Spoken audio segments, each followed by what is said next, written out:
Your heart works tirelessly, beating over 100,000 times a day to keep you alive. But did you know that some everyday foods could be silently harming it? From salty snacks to sugary treats, certain foods can clog your arteries, raise your blood pressure, and increase your risk of heart disease, the world's leading cause of death. In this video, we'll reveal the top foods that put your heart at risk and how you can make smarter choices to protect it. Your heart deserves better.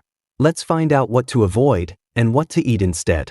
First, let's talk about sugar. Ask most people how sugar can harm your health, and they'll likely mention weight gain and dental problems. What many may not know is that large amounts of sugar also may raise your risk for type 2 diabetes and heart disease, including coronary artery disease and stroke. To better understand why consuming sugar can be bad for your heart, it's important to know the difference between naturally occurring sugars and added sugars. Natural sugars are found in whole fruits and vegetables and have not been linked to heart disease. Added sugars, as the name implies, are added to food or created when food is processed. They provide calories but no other nutritional value. Obvious examples of added sugars include table sugar, candy, and sodas, but some foods high in added sugars may surprise you, such as packaged pasta sauces and salad dressings, granola, and yogurt. You don't need to completely avoid all added sugar, but using great care to minimize your intake of sugared beverages and foods can be very helpful, because it is present in so many foods, says David Cork, MD, a cardiologist at Scripps Clinic, Torrey Pines. 5 ways added sugars affect heart health. 1. Weight gain. Many foods and drinks high in added sugar, such as soft drinks and packaged snacks, provide a lot of calories with very little nutritional value. These empty calories add up quickly and contribute to excess weight gain, which increases the risk of conditions like hypertension, high blood pressure, and high cholesterol. 2.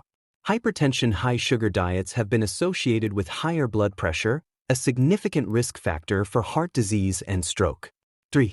Insulin resistance. Insulin is a hormone that helps regulate blood sugar levels. Regularly consuming high amounts of sugar can lead to insulin resistance, which is associated with an increased risk of heart disease. Added sugar is more harmful than sugar in whole foods because the body metabolizes added sugar differently, Dr. Cork says. When we consume high amounts of added sugar, blood sugar levels spike quickly. If the body can't utilize that excess sugar for energy, it is converted and stored as fat, which also contributes to obesity. For type 2 diabetes, insulin resistance forces the pancreas to produce more insulin, which can eventually lead to type 2 diabetes. People with diabetes have a higher risk of heart disease, stroke, and other cardiovascular conditions. Inflammation. High amounts of added sugar can result in chronic inflammation in the heart and blood vessels. This can boost blood pressure and increase heart disease risk. Ways to reduce your added sugar intake. If you often use table sugar, try healthier alternatives like stevia, a no-calorie sweetener that won't affect blood sugar. Keep in mind that molasses, brown sugar, and raw sugar are still added sugars. Satisfy your sweet tooth with fresh fruits like berries, apples, and oranges. While tropical fruits are higher in sugar, they're still healthier than candy or sweets. Use unsweetened applesauce instead of sugar in baked goods.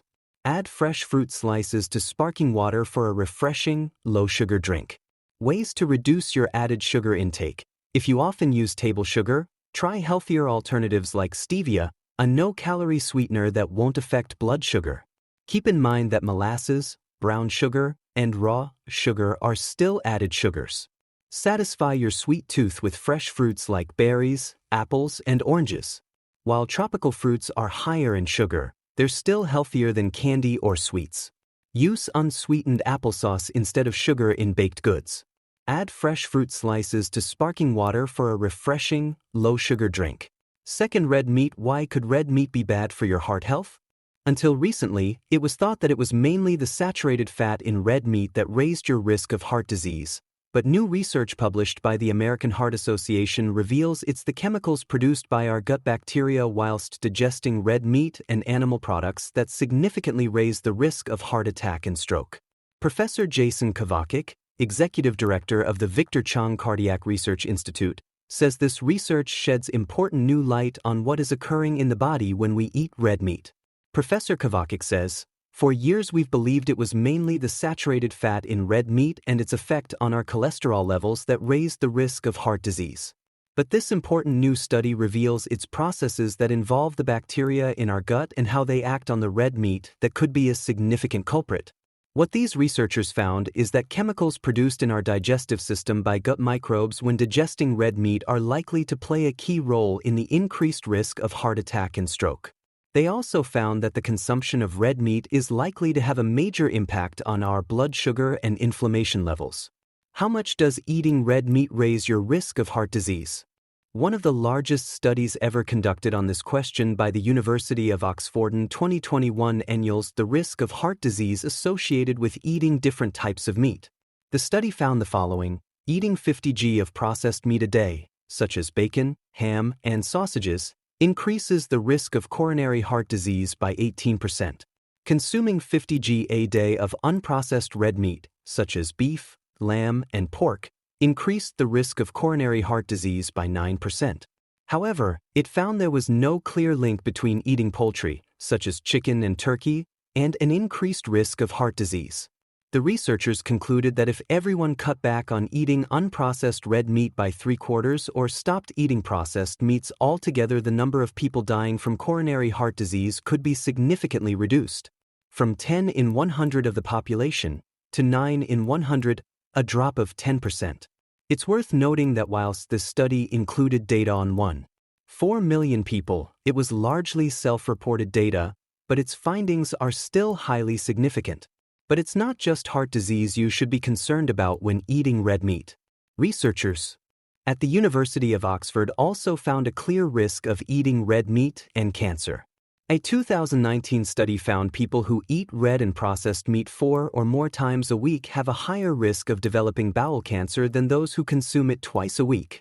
It also found that eating just one slice of processed meat per day can increase the risk of colon cancer. How much red meat should you be eating? The advice is to cut back significantly in both the amount you eat and how many times a week you eat it. The World Cancer Research Fund recommends people should limit red meat consumption to no more than 3 portions per week. The British Heart Foundation also recommends no more than 70 g of red meat in one go. To put that in context, 3 thin-cut slices of roast lamb weigh just 90 g. Also, think about your plate and aim to make other food items the star of the show and red meat the side dish. As for processed meats, which are also often high in salt, with salt also being linked to a higher risk of heart disease, the advice is to cut them out altogether if you can. It's worth noting that the World Health Organization referred to processed meats as carcinogenic to humans, putting them in the same boat as tobacco smoke, alcohol, plutonium, or polluted air. Third number, baked foods. Can baked foods cause heart disease? Fond of cookies, bread, and protein bars? Beware, as these processed items can take a toll on your health. These processed bakery items have potential hazards and can pose a serious threat to your health. According to a study published in the Journal of the American College of Cardiology, excessive consumption of ultra-processed foods is associated with an increased risk of heart disease and even death. Read on to know the details of the study and how to prevent the risk of heart diseases. Details of the study. The study was based on data collected from more than 3,000 adults followed for nearly 20 years. According to the study, a daily serving of ultra-processed food, for example, a single protein bar or a can of soda, was associated with a 7% increase in the risk of dying of cardiovascular disease and a 9% increase in the risk of dying due to coronary heart disease. Foods with hidden sugar and salt. Foods like protein bars, flavored breakfast cereals, and bread might seem healthy but are filled with preservatives, added sugar, salt, and fat. Regular consumption of these preservative-laden food items can cause weight gain, heart issues, and even cancer. How to reduce your risk. Most people opt for processed foods that they are readily available and also satiate hunger pangs. This leads to a poor diet which can harm you in a long run. As poor diet is a major modifiable risk factor for heart disease, it represents a critical target in prevention efforts. Jewel, a faculty fellow at the New York University School of Public Health, said in the press release. Try to modify your diet by slowly cutting out processed foods from it. Keep track of the type of processed foods you eat on a daily basis, be it bread, cookies, soft drinks, etc. Replace these food items with healthy and organic food items. With this change in your diet, you will not only be able to reduce the risk of heart diseases but will also be able to lose extra weight. Ultimately, the goal should be to make the unhealthy choice the hard choice and the healthy choice the easy choice. Robert J. Ostfeld, MD, D.C., and Kathleen Allen, S.R.D., wrote in an editorial accompanying the stud snacking and social gatherings. Since our social gatherings have started again, it has become essential to keep a check on your portion control. Make sure that you don't go overboard with food. If you are at someone else's home for lunch or at a party, always prefer whole wheat food items over refined ones. You can also carry good snacking options to satiate those hunger pangs so that binge eating is reduced. Snacking options like seeds mixture, fruits, nuts, roasted chana, and buttermilk are some of the healthiest ones. Benefits of eating rice. Because of its adaptability, accessibility, and affordability, many people eat rice on the regular, even daily. Here are some good things that may happen when you eat rice every day. Energy boost. Your body needs carbs to survive. Depending on which governmental organization you tap into and your personal health status, carbohydrate recommendations may vary. The research says that carbs should constitute about 40% to 65% of your daily calories. 4. White rice. While white rice itself isn't a direct cause of heart disease, frequent consumption of white rice, especially in large quantities, can increase the risk of heart problems due to its high glycemic index and lack of fiber. Opting for brown rice and maintaining a balanced diet is generally recommended for better heart health. Here's a more detailed explanation. High glycemic index, GI. White rice has a high GI, meaning it can cause rapid spikes in blood sugar levels. These spikes can contribute to insulin resistance and increase the risk of type 2 diabetes, a major risk factor for heart disease. Low fiber content. Unlike brown rice, white rice is a refined grain, meaning it has been stripped of its outer bran layer, which contains fiber. Fiber helps regulate blood sugar, lowers cholesterol, and promotes a healthy weight, all of which are beneficial for heart health. Increased risk of heart disease. Studies have linked high consumption of refined grains, including white rice, with an increased risk of coronary artery disease and other heart problems. Alternative recommendations. Brown rice, being a whole grain, is a better choice for heart health due to its higher fiber and nutrient content. Other heart-healthy options include whole grains like quinoa, barley, and incorporating more vegetables and fruits into your diet. Consult a professional. If you have concerns about your heart health, it's always best to consult with a healthcare professional or a registered dietitian for personalized dietary advice. Is white rice healthy or bad for you? Although white rice is processed, it's usually enriched with added nutrients. Also, its low fiber content may help with digestive issues. Brown rice, however, is more nutritious, contains more fiber, and is a better choice for diabetes, heart disease, and weight maintenance. Many health communities view white rice as an unhealthy option. It's highly processed and missing its hull, the hard protective coating, bran, outer layer, and germ, nutrient-rich core. Meanwhile, brown rice only has the hull removed. For this reason, white rice lacks many vitamins and minerals that are present in brown rice. However, there are some instances where white rice is a better option than brown rice. This article helps determine whether white rice is healthy or bad for you. Benefits of eating rice.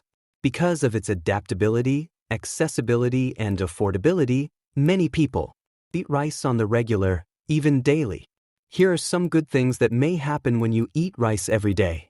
Energy boost. Your body needs carbs to survive. Depending on which governmental organization you tap into and your personal health status, carbohydrate recommendations may vary. The research says that carbs should constitute about 40% to 65% of your daily calories. 5. Salt. Without it, food can seem tasteless. It is the reason seawater burns our eyes and skin. Some people enjoy saltwater baths. Is it good for us? Is it not? Do we really know? In modern medicine, we tend to have a generally negative feeling about sodium, the element found in salt. Excessive sodium intake is linked to water retention, and it is also a risk factor for high blood pressure. Both excessive sodium intake and high blood pressure are major risk factors for developing heart failure, and for causing complications in those with existing heart failure. Given that 6.5 million American adults have heart failure, restricting salt intake might profoundly reduce risk for this major medical scourge. Indeed, we advise our patients with heart failure to restrict the amount of salt they consume per day.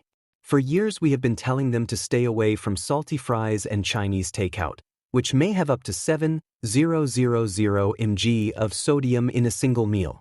We consign patients hospitalized for heart failure to a bland, low-salt, heart-healthy diet until discharge. But what do we base the low-salt recommendation on? Is this just anecdotal? Or do we have evidence that guides our recommendations? You might also be interested in managing your cholesterol. Managing your cholesterol offers up-to-date information to help you or a loved one keep cholesterol in check. The report spells out what are healthy and unhealthy cholesterol levels and offers specific ways to keep cholesterol in line. It covers cholesterol tests and the genetics of cholesterol. The report also focuses on treatments based on the latest scientific evidence, including the pros and cons of statins and other medications, and provides the lowdown on other substances advertised to lower cholesterol. Managing your cholesterol can also help you work with your doctor to individualize your treatment. In the spirit of open-mindedness, let's debate this question. Point: moderate sodium intake is harmful for people with heart failure. Sodium intake is associated with fluid retention, hence the puffiness and bloating that may follow a very salty meal. And excessive sodium intake may worsen high blood pressure or hypertension. High blood pressure increases the risk of developing heart failure and can worsen existing heart failure.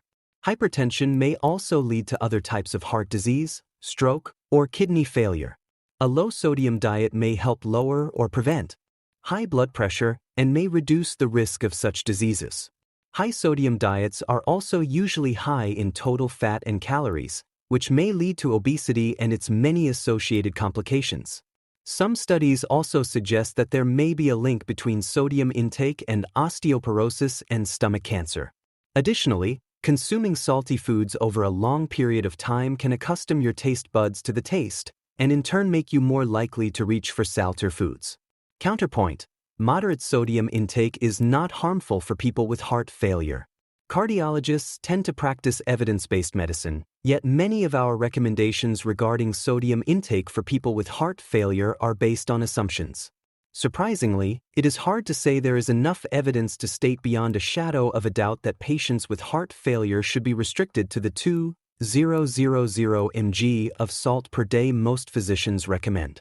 And realistically speaking, how many patients abide by this restriction remains unclear, because sodium is in almost everything we consume.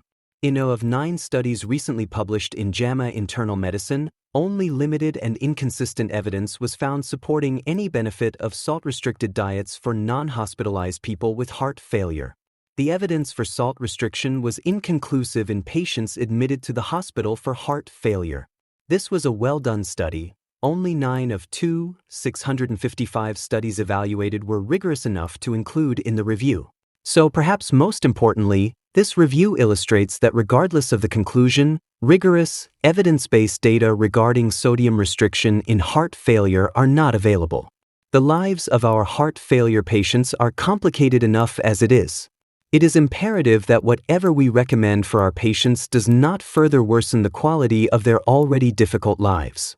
Since patients often struggle to maintain adherence to therapies in heart failure, our focus as physicians should be on stressing the things that are evidence-based.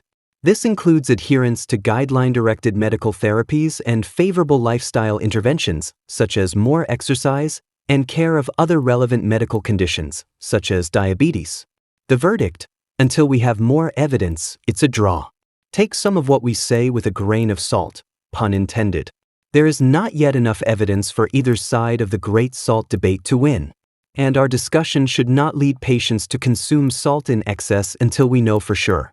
Indeed, in the absence of good clinical data, one must accept the need for good clinical judgment. Avoiding excessive amounts of sodium is a healthy move for all of us, including those with heart failure. It's also highly likely that some patients are more salt-sensitive than others. Thus, directing salt restriction to those most vulnerable might be better than a one-size-fits-all approach. Studies in this area are very much needed.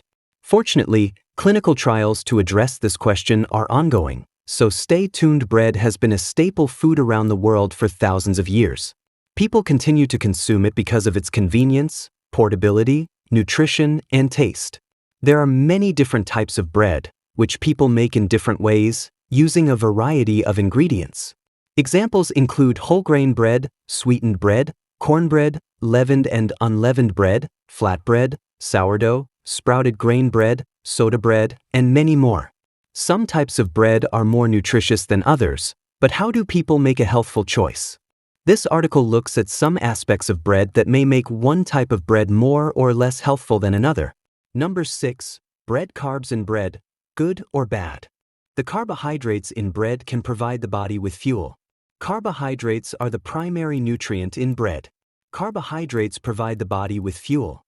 Fruits, vegetables, beans, and minimally processed grains contain the most healthful dietary sources of carbohydrates. These foods also provide vitamins, minerals, fiber, and antioxidants. People make packaged and pre-sliced white bread from a highly processed, simple carbohydrate. It is quick and easy to digest but has little nutritional value. Foods made from highly processed grains cause blood sugar to spike soon after eating. Frequent blood sugar spikes can eventually contribute to the development of type 2 diabetes. Processed carbs also lack fiber. As a result, a person will not feel full after eating them. They will crave more food again soon after, especially when the blood sugar drops. When manufacturers process foods, it often results in the loss of nutrients. The producers often add vitamins and minerals to white bread to replace these missing nutrients. However, they cannot replace the fiber, which is essential for digestive and cardiovascular health. A high intake of simple carbohydrates, such as pre-made white bread, can lead to weight gain and a higher risk for diabetes, heart disease, and other lifestyle-related chronic conditions. When is bread not healthful? The highly processed flour and additives in white, packaged bread can make it unhealthful. Consuming too much white bread can contribute to obesity, heart disease, and diabetes. However, buying bread with the word whole as the first ingredient still does not guarantee a healthful product. It is only the first step. Even whole grain bread can contain 20 or more ingredients, including preservatives and added salt and sugars. Not all of these contribute to good health. Preservatives may help bread stay fresh for longer, but people can store fresh bread that contains fewer preservatives in the refrigerator or freezer to maintain freshness. Many types of bread contain added sugars or sugar substitutes.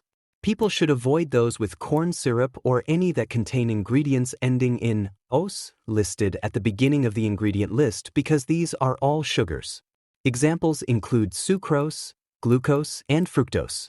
Manufacturers typically order an ingredients list according to the weight of ingredients in the product. Ingredients that appear near the top of the list will be present in relatively high proportions. Good bread choices. Bread made with sprouted grains is a good option. When a grain is sprouted, its nutrients become easier to digest and more available to the body for use. It can be a better source of protein, fiber, vitamin C, folate, and other nutrients. Ezekiel bread is a type of high-fiber bread made with only sprouted grains and no flour. People should keep sprouted grain bread in the refrigerator or freezer. Number 7. Are you a pizza lover? Pizza is one of the most popular foods, albeit junk foods. It's delicious, loaded with cheese, and you can customize the toppings based on your mood and taste. It's also available quickly and is easy on your pocket. Many people also stock frozen pizzas, which can be eaten by heating for just 10 minutes in the oven.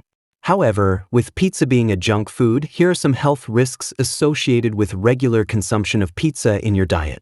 Pizza is high in saturated fats due to cheese and processed meat toppings, which can increase your cholesterol levels as well as risk for heart disease. Eating 3-4 slices of pizza or more on a regular basis can have detrimental health consequences.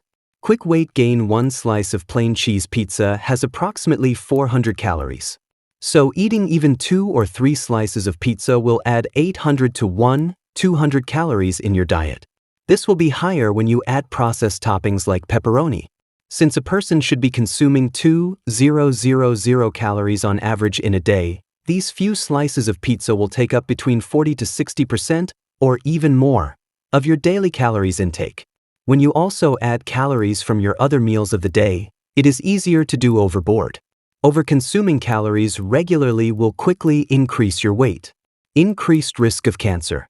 Regularly consuming high-fat processed meats like pepperoni, bacon, and sausage as toppings on your pizza can increase your risk of developing certain forms of cancer, such as bowel and stomach cancer. Safest way to consume pizza. It's okay to eat pizza, only if you do so moderately. Pizza in itself is not as big a problem as overconsumption of pizza. It is also important to note that pizza is made from refined flour, which can slow down your digestion, creating a sluggish metabolism. Make it at home. One of the best ways to enjoy pizza in your diet is by making it at home yourself. That way, you will be able to choose healthier ingredients and can also regulate the amount of cheese. Instead of maida, you can also opt for pizza base made from healthier ingredients, such as whole wheat roti. If you want the experience of eating pizza from a restaurant, then make sure you limit your portion size as well as frequency of pizza consumption.